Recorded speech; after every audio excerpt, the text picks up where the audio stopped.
What's the problem? What's the problem? What's the problem? Someone killed my parents. Pardon me? What? Who? Are they still there? Yeah. The people... No. Were they shot? Yes, man, Were they shot? Yes. They were shot? Yes. Oh. Hello, this is the police department. Yes. Okay, I want you to come outside. Okay, please come out the front door. My brother. 8 months before Jose and Kitty Menendez were found dead in their home, Erik Menendez wrote a letter to his cousin. "I've been trying to avoid Dad. It's still happening, Andy, but it's worse for me now. Every night I stay up, thinking he might come in. I need to put it out of my mind." His cousin Andy Cano kept that letter for years. He testified about it in court. He told the jury Erik had been telling him about the harm since they were kids. The prosecution called him a liar. Then in 2023, someone found the actual letter. The physical proof that Erik was telling the truth before anyone ever asked. This is Fatal Family Network. Like, comment, and subscribe. Every case touches family. On August 20th, 1989, brothers Lyle and Erik Menendez shot their parents to death. When they finally confessed 6 months later, they described years of torment that nobody wanted to believe. The first jury heard their story and was deadlocked. The second jury convicted them of first-degree taking of life.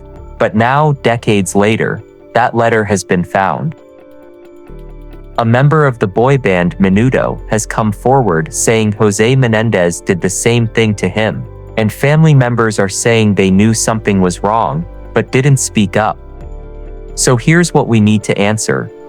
Were Lyle and Erik Menendez two spoiled rich kids who wanted their inheritance? Or were they two broken sons trapped in a house of horrors with nowhere to turn? And after 34 years behind bars, is it time to set them free? Someone killed my parents. Pardon me? Someone killed my... What? Who? Were they shot? Yes, man, Were they shot? Yes. That was the voice of 21-year-old Lyle Menendez on the night of August 20th, 1989. Minutes after that call, several police officers arrived at 722 Elm Drive, Beverly Hills. When officers ordered the occupants out of the house, Lyle and Erik came running out, extremely despondent, crying and yelling. 18-year-old Erik ran from the doorway across the driveway to a tree and started trying to bash his head against it. An officer had to physically restrain him. They were ordering the occupants out of the house, which was Lyle and Erik, and they came running out of the house extremely despondent and carrying and crying and yelling and that kind of stuff. And Erik ran from the doorway across the driveway to this tree and started trying to bash his head against the tree, and he had to be physically restrained by the officer. When police entered the home, they found a scene that would become one of the most talked about cases in American history. Jose Menendez had been shot 6 times, including a fatal shot to the back of the head. His wife, Kitty, had been shot 10 times in total. The brutality was shocking. This wasn't a robbery. Nothing was stolen. This was personal. Lyle and Erik told police they'd been at a movie theater watching Batman when the incident occurred. The officers didn't administer gunshot residue tests, which would have shown if they'd recently fired a weapon. They had no initial suspicion that these two devastated young men could be responsible. The investigation began immediately. In the days following the deaths, the affluent Beverly Hills neighborhood was gripped with fear. Residents who'd always felt safe in their multi-million-dollar homes suddenly weren't so sure.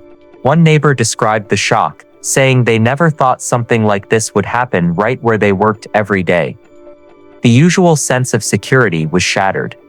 Police initially treated this as either a professional hit or a robbery gone wrong. Was or was not a hit, or it was a robbery, or it was something else. We're not sure, and we're not speculating at this time. Jose Menendez was a powerful entertainment executive. He had business rivals. He'd made enemies climbing to the top. That had to be it. Detectives refused to speculate publicly. but behind the scenes they were pursuing every lead. The brutality suggested rage. The execution suggested planning. But who would want both Jose and Kitty dead? For months, nobody suspected the sons. To understand what happened that night, you need to understand the family that lived at 722 Elm Drive. Jose Enrique Menendez was born in Havana, Cuba on May 6, 1944. At 16, shortly after the Cuban Revolution, he came to the United States with almost nothing. He was driven, ambitious, determined to build the kind of life his family never had in Cuba. He went to Southern Illinois University, where he met Mary Louise Anderson, known as Kitty. She was a former beauty queen. They married in 1963 and moved to New York City, where Jose completed an accounting degree at Queens College. Their first son, Joseph Lyle, was born in 1968. After his birth, Kitty left her teaching job. The family relocated to New Jersey, where Erik was born in 1970. From the outside, they looked like the American dream. Jose's career took off. He became a successful corporate executive, climbing higher and higher in the entertainment industry. By 1986, his career brought the family to Beverly Hills, California, where he joined International Video Entertainment, a company that would eventually become Live Entertainment. By 1989, Jose was worth approximately $14 million. The boys lived a life most people could only imagine. Elite private schools, professional tennis coaching. They were both extremely skilled at the sport, helped along by their father's obsessive involvement. Erik became a nationally ranked tennis player in his age bracket. Lyle was being groomed to follow in his father's business footsteps. They had the mansion, the cars, the connections, everything money could buy. But family members would later testify that something was wrong inside that house. Jose was known as a hard-driving father who pushed his sons relentlessly.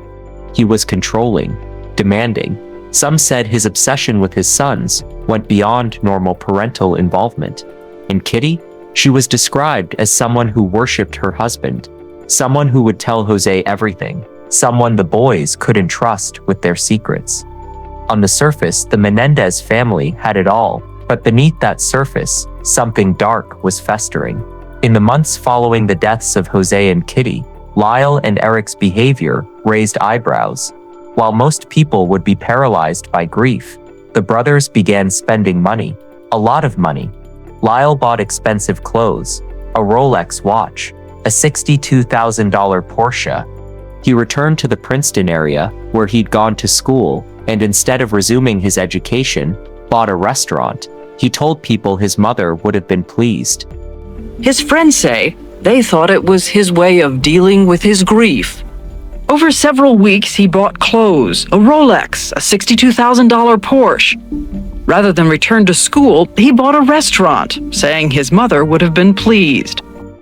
Erik hired a full-time tennis coach and competed in tournaments in Israel. For a while, Lyle even hired bodyguards, claiming he feared for his life because his father had so many business enemies. The brothers left the Beverly Hills mansion vacant and moved into neighboring condominiums in Marina del Rey. They dined at expensive restaurants, took trips to the Caribbean and London. Together, they spent around $700,000 before police started looking at them as suspects. Now, their defenders would later say this wasn't a spending spree at all, that the purchases had to be approved by estate executors, that Lyle was using shopping as a way to cope with anxiety, just like his mother used to do. But to investigators and the public, it looked suspicious.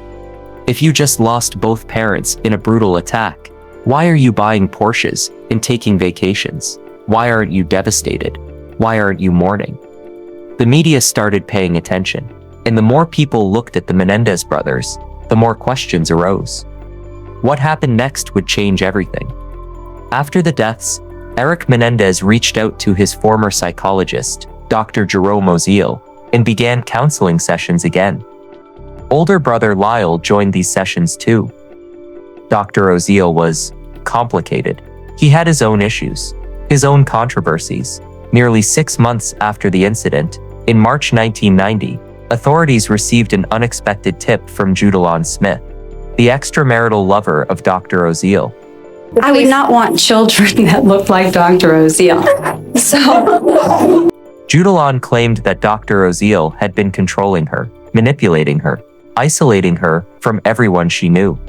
She said he'd convinced her that her own mother was trying to harm her, that he'd made her dependent on him, and when she finally broke free from his control, she went to the police with information that would crack the case wide open. Dr. Oziel made tremendous effort to convince me that my mother was trying to kill me and poison me. Excuse me, He Your Honor, there is a isolated question me from pending. every single person I knew. Excuse me. All right, just wait. She told investigators that during therapy sessions, the Menendez brothers had confessed to taking their parents' lives, and there was an audio tape capturing parts of their confession. But here's where it gets even more disturbing. Judalon claimed that Dr. Oziel had threatened her, that he'd told her if she ever tried to leave him or expose what she knew, he would call Lyle and Erik and tell them she'd been listening outside the door, that she was going to the police, and that the brothers would eliminate her to protect themselves. If I didn't please him and if he didn't love me, then I was going to end up dead And why did you think you were going to end up dead? because he told me. And did he say how you were going to end up dead? Yes, he said that he would call Lyle and Erik and tell them that I had been outside the door and that I knew and that I was wanting to go to the police and that they would kill me. Days after breaking up with Dr. Oziel, Judalon Smith went to the police. On March 8, 1990, Lyle Menendez was arrested by Beverly Hills police outside the very mansion where his parents had been found. 2 days later, Erik Menendez surrendered at Los Angeles International Airport after returning from Israel, where he'd been playing tennis. The nation was shocked. The sons did it? The two young men who'd been so devastated that night, who'd been crying and screaming, who'd called 911 in hysterics. But why? Why would two young men with everything going for them take their parents' lives? The answer to that question would divide America for the next 3 decades. On July 20th, 1993, nearly 4 years after that August night, the trial of Lyle and Erik Menendez began. This wasn't just any trial.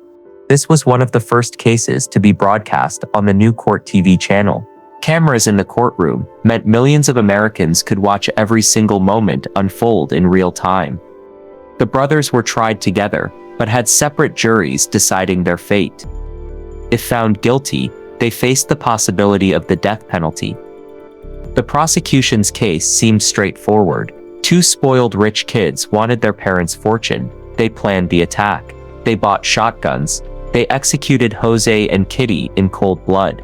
Then they spent months living it up on their inheritance before getting caught. Simple, clean, open, and shut. But then the defense stood up, and what they said next shocked everyone in that courtroom. Leslie Abramson, Erik's attorney, announced that yes, the brothers had taken their parents' lives. They weren't denying that, but they had a reason that would make the jury question everything they thought they knew about the Menendez family.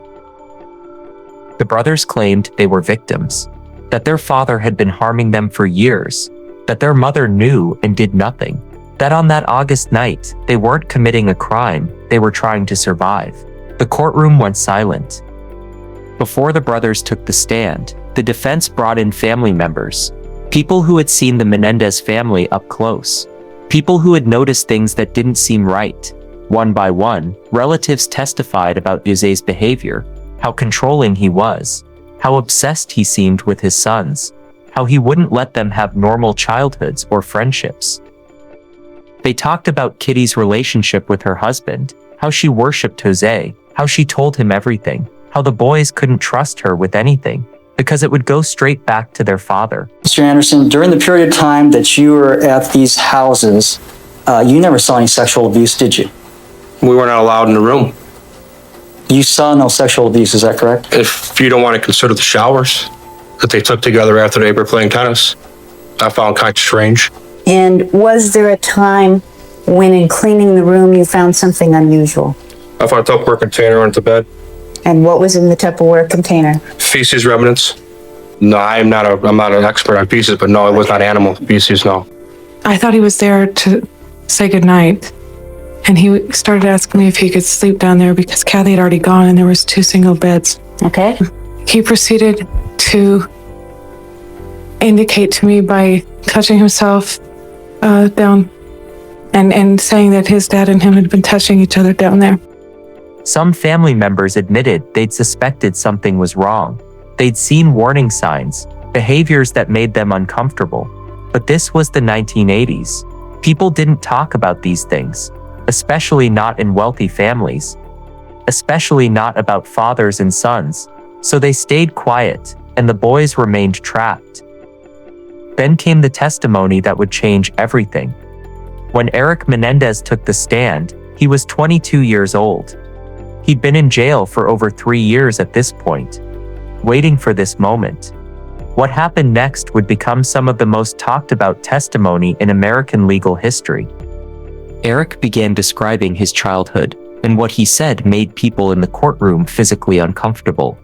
He claimed the harm started when he was just 6 years old, that his father told him this was normal, that this was what fathers and sons did, that he should never ever tell anyone. What do you believe was the originating cause of you and your brother shooting your parents? Me telling. You telling Lyle what? Was it you telling Lyle about something that was happening? My dad.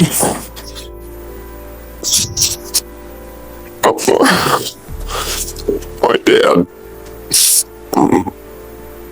If you don't ask, my dad had been molesting me. And did you want something from your brother? Is that why you told him? I wanted to stop. Were you seeking help from your brother? Yes. I told him that it was basically oral sex that was happening. Okay. And did you tell him anything about any kind of violence that would accompany it or any kind of threats from your father? Yes. And what did you tell him about violence? I told him that there were pins and tacks that Dad would stick in me and use. Pins. Could you speak up, please? That Dad would stick in me and use. Pins and tacks? Yes. And did you give him the impression that these pins and tacks were being used during oral sex? Yes. And in fact, was that something that did happen between yourself and your father when you were a teen? Yes. And what, if anything, did you tell him about any weapons that your father ever threatened you with? I told him that he threatened me with a knife. Now, Mr. Menendez, do you remember the kind of knife that your father threatened you with? Yes. What kind was it? It was a jagged knife. A what? A jagged knife on one end. It was a Rambo knife. A Rambo knife? Yeah, a knife that he had. Erik broke down multiple times during his testimony. Not just tears. His whole body would shake. His voice would crack and fail. He'd have to stop speaking because he physically couldn't get the words out. He described how his father would come into his room at night, how he lived in constant fear, how he never knew when it would happen again, how it continued for 12 years. He talked about telling his mother when he was 13, how he thought she would protect him, how instead she got angry at him, told him to stop it, that he was tearing the family apart. The harm didn't stop. It got worse. Erik described how his father became more aggressive as Erik got older, how the control intensified, how Jose told him that if he ever told anyone, no one would believe him, that Jose was powerful, connected, that Erik would destroy the family and lose everything. You just learned that your brother had basically threatened to tell on your father. Yes. If the two of you disappeared that night, did you have in mind anything that your father might think about that? Well, I thought Dad was going to kill us, and no matter where we went, anywhere, he was going to kill us. He obviously, my dad thought that Lyle and I were going to go tell somebody. So if you left the house that night, what do you think your dad would have thought? That we were going to tell. that you had gone to tell? I don't know if we had gone to tell that instant, but that we were definitely going to tell. So where did the conversation with your brother Lyle lead to Thursday night? It led to us having to buy guns. Led to Lyle saying, we got to protect ourselves. We got to do something. Because I kept eliminating all of his options. Okay, he was coming up with options. Yeah, I was pretty much just crying and doing whatever I was doing. And he was saying, well, what if we could do this? Well, what if we do that? He said, calm down, we'll work it out. And I was just not being very helpful. Did you think any of the options would work? No. So a decision was made to try to protect yourselves yourself. Is that it? And you were talking about the fact that Dad would kill you. Is that right? Yes. Did you think your mother would stop him? Oh, I thought my mom would do it with him. There wasn't no one and the other. Why did you think your mother would do it with him? Because that's who my mom was. They were very much of a team. Besides the fact that my mom hated us, they were a team. Were you so sure that your mother hated you before Thursday night as you were after? After, I definitely knew. I mean, for her to have known all those years, I knew she must have hated me, but I thought it before as well. The prosecution watched all of this with skepticism. They believed Erik was acting, that he was a skilled performer who'd had years to practice this story, that none of it was real. But the jury, many of them were visibly affected. Some were crying, others looked sick. They'd never heard testimony like this before. Then it was Lyle's turn. Lyle Menendez was 25 when he took the stand. Older, more composed than his brother, but what he revealed was somehow even more devastating. Lyle testified that the harm had stopped for him when he was 8 years old. His father had moved on to Erik, and for years, Lyle had no idea his younger brother was still going through it. Then, in 1989, just months before that August night, Erik finally told him the truth. Lyle described his reaction, the guilt, the rage, the realization that while he'd been living his life, going to college, playing tennis, his little brother had been suffering alone. But Lyle also revealed something that made his own testimony even harder to hear. He admitted that when he was younger, after what their father did to him, he'd done similar things to Erik. He was a child himself, mimicking what had been done to him, not understanding how wrong it was.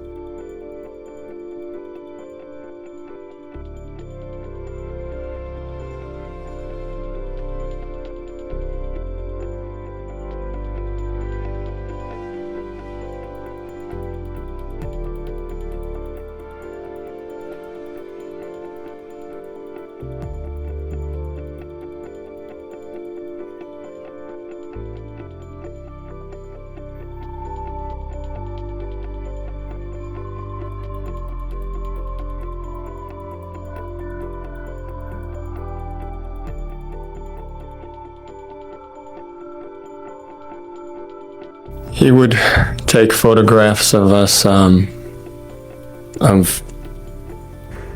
our private parts. And would he have you come in and pose for these photographs, or how would that happen? I would just, if we're in the showers or bathtub or changing, he would just use the same camera that my mother used, and then he would come in and take just a photograph or two, and he wouldn't say anything, and then he would leave. The prosecution's theory is that the boys, the children, took the naked pictures. After sports practices, he would massage me, and we would have these talks, and he would show me, and he would fondle me, and he would ask me to do the same with him, and I would touch him, and we would undress. Where would this take place? In my bedroom, like 2 or 3 times a week. We would be in the bathroom, and he would put me on my knees and he would guide me, all my movements. He used objects. What kind of objects? A toothbrush and some sort of shaving utensil brush. And what would he do with the toothbrush? Well, in the bedroom, we'd have what we called object sessions. He'd have a tube of Vaseline and he just played with me. Did you tell your mom? Yes. What did you say to your mom? I told her to tell Dad to leave me alone. And he keeps touching me. She told me to stop it. And that I was exaggerating. And that my dad has to punish me when I do things wrong. And she told me that he loved me. Did you tell your brother? Did you do something to your brother? Yes. What did you do to your brother?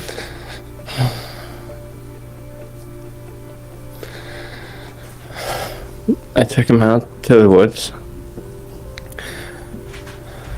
Whenever I felt, I don't know, I took him out sometimes, and I took a toothbrush also, and I played with Erik in the same way. And I'm sorry. When you were about 13, did you think that it might be happening to someone else? Yes. And who did you think it was happening to? Erik. And did you do something about it? Yes. What did you do? I talked to my dad. What did you say to your dad? I told him that I knew what was going on with him and Erik, and I heard the noises, and that I wanted him to leave Erik alone. The guilt in his voice was devastating. You could hear it, see it. He'd carried that shame for decades. Lyle then described the weeks leading up to that August night, how he'd confronted his father, told Jose that he knew what was still happening to Erik, that it needed to stop. Jose's response? He told Lyle to stay out of it, that Erik belonged to him, that Lyle had no right to interfere. The brothers claimed that in those final days, they became convinced their parents were going to take them out, that Jose couldn't risk them exposing the truth, that they'd seen their parents having intense whispered conversations, that the tension in the house had become unbearable. On August 20th, they said they snapped. It was them or their parents. And they chose to survive. The defense didn't just rely on testimony. They had physical evidence. There were photographs, inappropriate images of Erik as a child, taken by his father. The kind of photos that made investigators uncomfortable. Photos that had no innocent explanation. This is a proof sheet of the sequence of the photographs from Erik's 6th birthday party. These photographs were found in this envelope. This envelope has the handwriting of his mother, Mary Louise Menendez. This is the one of Lyle's nakedness, which was saved by his mother. There was testimony from family members who'd seen Jose's obsessive behavior with his sons, who'd witnessed him being physically aggressive, who'd heard concerning things.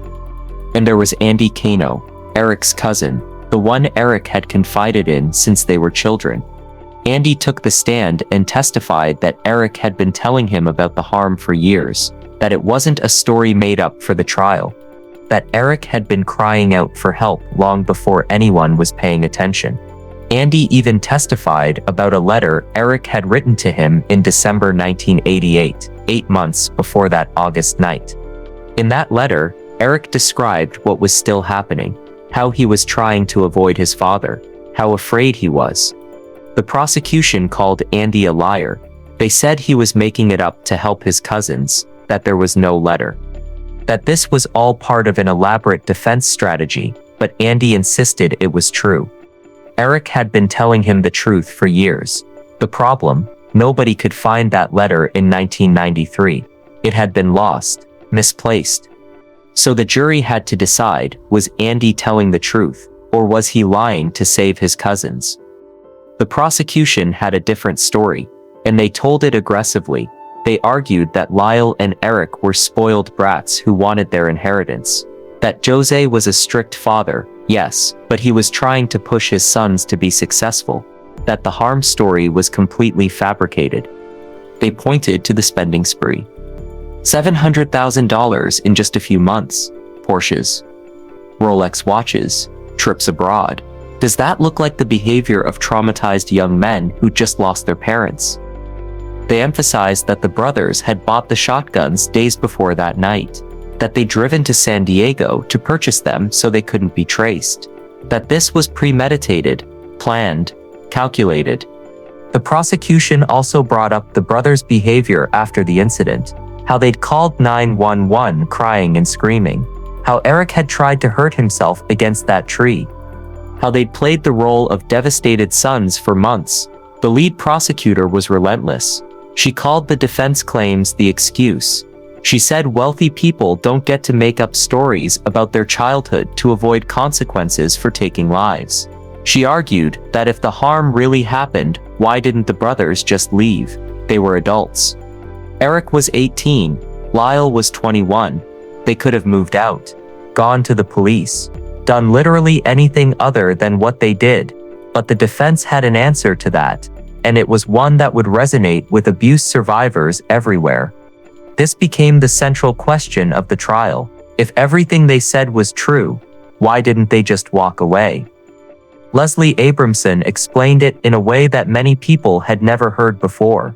When you've been controlled and harmed your entire life, when the people who are supposed to protect you are the ones causing damage, when you've been told over and over that no one will believe you, that you're worthless, that you can't survive without them, you don't just leave. It's not that simple. Erik and Lyle had been financially dependent on their parents, emotionally manipulated, psychologically controlled. Jose had connections everywhere, power, money. Who would believe two sons accusing their successful father of these things? And their mother. She'd already shown them she wouldn't help. She'd chosen Jose over protecting her children. The defense argued that by August 1989, the brothers genuinely believed their lives were in danger, that their parents were going to eliminate them to keep the family secrets buried forever. In their minds, it was survival. After months of testimony, after hearing from dozens of witnesses, after seeing evidence that many found compelling, the juries began deliberating. Remember, there were two separate juries, one for Lyle, one for Erik. They'd heard all the same evidence, but they had to decide independently. Days turned into weeks. The juries kept deliberating. Something was clearly wrong. They couldn't agree. Then came the announcement that shocked everyone. On January 13th, 1994, after deliberating for days, Erik's jury announced they were deadlocked. They could not reach agreement on any of the counts. 12 days later, after deliberating for 24 days total, Lyle's jury announced the same thing. Deadlocked. Judge Weisberg declared mistrials in both cases. The juries had been split down the middle. Some believed the brothers, some didn't. Some thought it was first-degree taking of life. Others thought it was a lesser charge based on imperfect self-defense. Some even thought it should be involuntary loss of life. The country was just as divided. Talk shows debated it. Families argued about it. Everyone had an opinion. The question on everyone's mind was the harm real? Were Lyle and Erik Menendez victims who'd been pushed to their breaking point? Or were they manipulative killers who'd fooled half the jury? The prosecution wasn't giving up. They would try the brothers again. But the second trial would be very, very different. The second trial began in August 1995. And from the very beginning, it was clear this would not go the same way as the first. Judge Stanley Weisberg made a crucial decision. No cameras in the courtroom. The media circus was over. This trial would be quieter, less public, less influenced by outside opinion. But that wasn't the only change.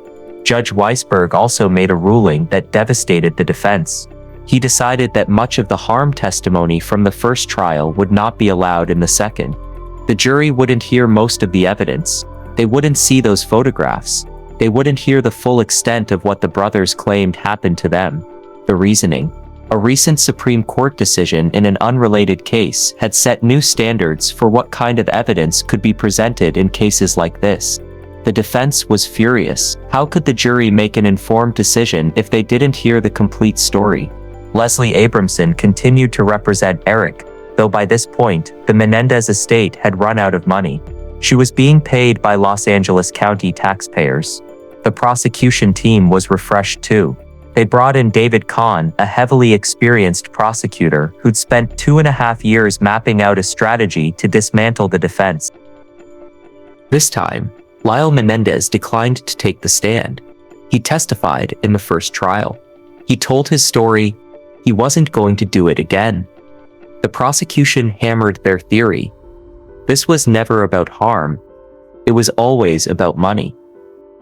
The excuse was exactly that. An excuse to avoid consequences for a calculated, premeditated act. Without the full weight of the harm evidence, without the photographs, without the complete testimony, the jury saw a very different case than the first jury had seen. On March 20th, 1996, after 4 days of deliberation, the jury reached a decision. Guilty. Both brothers. First-degree taking of life. Conspiracy to commit the act. The courtroom erupted. Family members cried. The brothers showed little emotion, but you could see the devastation in their eyes. 3 weeks later, on April 17th, the jury began deliberating on sentencing. Should the Menendez brothers receive the death penalty, or life in prison without the possibility of parole? After 3 days, they decided life in prison. No chance of ever getting out. Lyle and Erik Menendez, at 28 and 25 years old, would spend the rest of their lives behind bars. But their story was far from over. For more than 20 years, Lyle and Erik Menendez were imprisoned separately. Lyle was sent to Mule Creek State Prison in Ione, California. Erik was sent to Richard J. Donovan Correctional Facility in San Diego County, about 500 miles away from his brother. They couldn't see each other, couldn't talk, couldn't support each other through what they were going through. For years, the only way they could communicate was through letters, writing back and forth, maintaining their bond despite the distance, despite everything that had happened. But both brothers tried to make something of their time in prison. Erik took up painting. He created artwork that other inmates and even some celebrities appreciated. Comedian Kathy Griffin received one of his portraits. He also worked with other inmates on prison reform efforts, trying to make conditions better for everyone inside. Lyle became president of inmate government at Mule Creek State Prison. He created a support group for prisoners who'd endured harm as children. Men who'd gone through similar experiences, men who understood what it was like to carry that kind of trauma. Both brothers also found love. In 1996, shortly after his conviction, Lyle married Anna Erickson, a former model, but the marriage didn't last. In 2001, Anna divorced him after discovering he'd been writing to other women. 2 years later, in 2003, Lyle married Rebecca Sneed, a former magazine editor who'd become a defense attorney. Rebecca had been writing to him for years. Their relationship was built on letters, phone calls, and prison visits. That marriage has lasted over 2 decades. Erik married Tammy Ruth Sackelman in 1999. Tammy had been his pen pal for years before they decided to make it official. Through the marriage, Erik became a stepfather to Tammy's daughter, Talia. Tammy even wrote a book about their relationship and experiences. These weren't conjugal visit marriages. California doesn't allow that for prisoners serving life sentences. These were relationships built entirely on emotional connection, conversation, and commitment.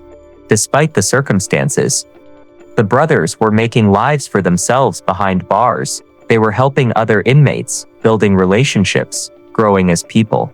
But they still maintained their innocence about one thing. They weren't cold-blooded killers who did it for money. They were victims who saw no other way out, and for decades, most of America didn't believe them. Then, in 2023, something remarkable happened. Remember Andy Kino, Erik's cousin who testified in both trials that Erik had been confiding in him for years, the one the prosecution called a liar because he claimed Erik had written him a letter describing the harm, but no one could find it. That letter was discovered, the actual physical letter, written in December 1988, 8 months before that August night. The letter was exactly what Andy had described. Erik writing to his cousin about what was still happening, about how he was trying to avoid his father, about how afraid he was. Here's what Erik wrote.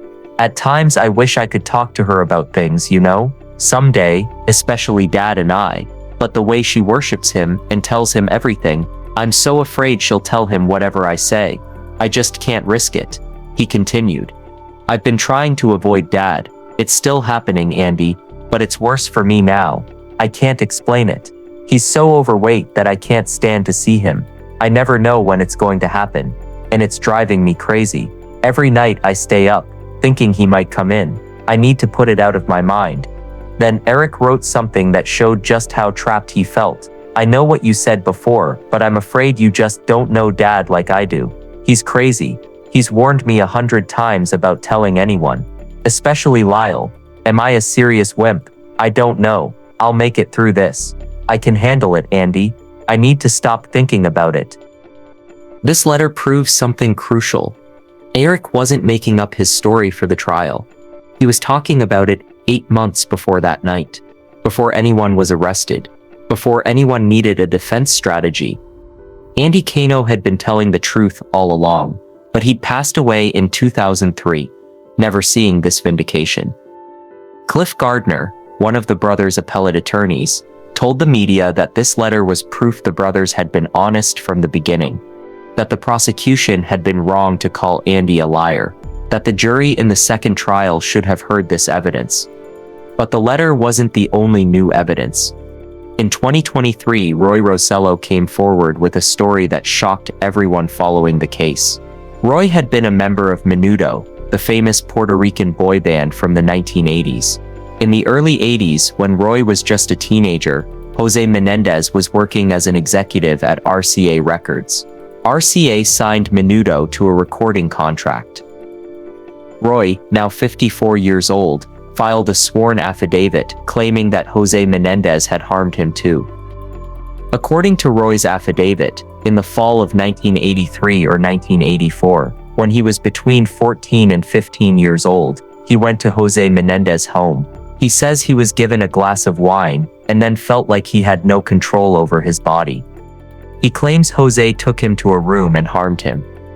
Roy also states in the affidavit that Jose harmed him on 2 other occasions, right before and right after a performance at Radio City Music Hall in New York. This was huge. This meant there was another victim. Someone outside the family. Someone who had no reason to lie for Lyle and Erik. Someone who was coming forward decades later because he finally felt safe enough to tell the truth. If Roy's claims are true, it corroborates everything the brothers said about their father. It proves Jose Menendez was capable of exactly what his sons accused him of. In May 2023, Cliff Gardner filed a habeas petition citing both the letter and Roy Rosello's affidavit as new evidence. He argued that this evidence proves his client's convictions should be vacated. A habeas petition is a legal tool that allows someone to challenge their imprisonment based on new evidence or violations of their rights. If a judge agrees that the new evidence is significant enough, the conviction can be thrown out. But it's not automatic. A judge has to review everything and make a decision. And even if the conviction is vacated, It would then be up to the district attorney's office to decide whether to retry the case. If they do retry it, the defense could present all the harm evidence, the photographs, the testimony, the letter, Roy's affidavit, everything the second jury never got to see. And this time, the jury could return a verdict of voluntary taking of life based on imperfect self-defense, which in California carries a sentence of 3 to 11 years in state prison. Do the math. For both parents, that would be approximately 25 years maximum. Lyle and Erik Menendez have already served 34 years. If they were retried and convicted of the lesser charge, they would be released immediately. Time served. They'd walk out of prison as free men. But the legal system moves slowly. While lawyers file motions and judges review evidence, something else has been happening. A whole new generation has discovered the Menendez case, and they're not just interested, they're fighting for the brothers' release. On TikTok, young people, some as young as 12 years old, are creating content about the case. They're analyzing the evidence, watching the trial footage, reading about the harm, and they're coming to a different conclusion than the 1996 jury did. These young advocates understand trauma in ways previous generations didn't. They understand that harm victims don't always act the way people expect. That spending money doesn't mean you're not grieving. That staying with your abuser doesn't mean the harm wasn't real. They're writing letters to California officials, demanding clemency, organizing campaigns on social media, keeping the case in the public eye. The cultural conversation has shifted. In the 1990s, male victims weren't taken seriously. People didn't understand complex trauma. The idea that a father could do those things to his sons was something many refused to believe. We understand these things better. We know that harm happens in all kinds of families, rich and poor. We know that victims often can't just leave. We know that trauma affects people in complicated ways. Multiple streaming services have made documentaries and dramatized series about the case. Netflix released a series that the brothers themselves criticized for being inaccurate and sensationalized. But it got people talking. It got people researching. It got people asking questions. And the more people learn about the case, the more they're asking, did we get this wrong in 1996? In February 2018, something happened that gave both brothers hope. Lyle was transferred from Mule Creek State Prison to another housing unit at Richard J. Donovan Correctional Facility, the same prison where Erik had been for over 2 decades. 2 months later, in April 2018, Erik was moved into the same housing unit as Lyle. For the first time in over 20 years, the brothers were together again. When they saw each other, they cried. They embraced. They were finally able to support each other face to face instead of through letters. Staff members who witnessed the reunion said it was emotional. These were 2 men who'd been through everything together, who'd survived the same trauma, who'd been convicted together, who'd spent decades apart wondering if they'd ever see each other again. Now they're in the same facility. They can talk. They can process their past together. They can support each other as they wait to see if the legal system will finally give them another chance. Lyle and Erik Menendez are still in prison, still serving life sentences, still waiting. The habeas petition is still being reviewed. A judge will eventually decide whether the new evidence is enough to vacate their convictions. That decision could come at any time. In the meantime, the brothers continue their lives behind bars. They work. They maintain their relationships with their wives. They help other inmates. They wait. But the question remains, after 34 years in prison, after new evidence has emerged, proving they were telling the truth, after our understanding of trauma and harm has evolved, should Lyle and Erik Menendez be set free? The Menendez case forces us to ask uncomfortable questions about family, about trauma, about justice. When does a family become so broken that the people inside it can't escape? When your parents are your abusers? When your mother chooses her husband over protecting her children? When family members suspect but don't intervene? When you're too terrified and ashamed to tell anyone, where do you turn? Do we owe Lyle and Erik Menendez another chance? Do we owe them a trial where all the evidence is presented, where a jury can hear the complete story and make an informed decision? Or have they already gotten their trial, their appeals, their chance at justice? Should they remain in prison for the rest of their lives for what they did, regardless of why they did it? The Menendez brothers have now spent more than half their lives in prison. They've grown from young men into middle-aged men behind bars. They've never been truly free. Not when they were children living with their parents. Not now, serving life sentences. But whether they deserve to be free is a question that each person has to answer for themselves. Was the harm real? The evidence suggests yes. The letter proves Erik was talking about it before that night. Roy Rosello corroborates that Jose was capable of what the brothers described. Family members saw warning signs. Did they have other options? The prosecution says yes. The defense says no. The truth probably lies somewhere in between.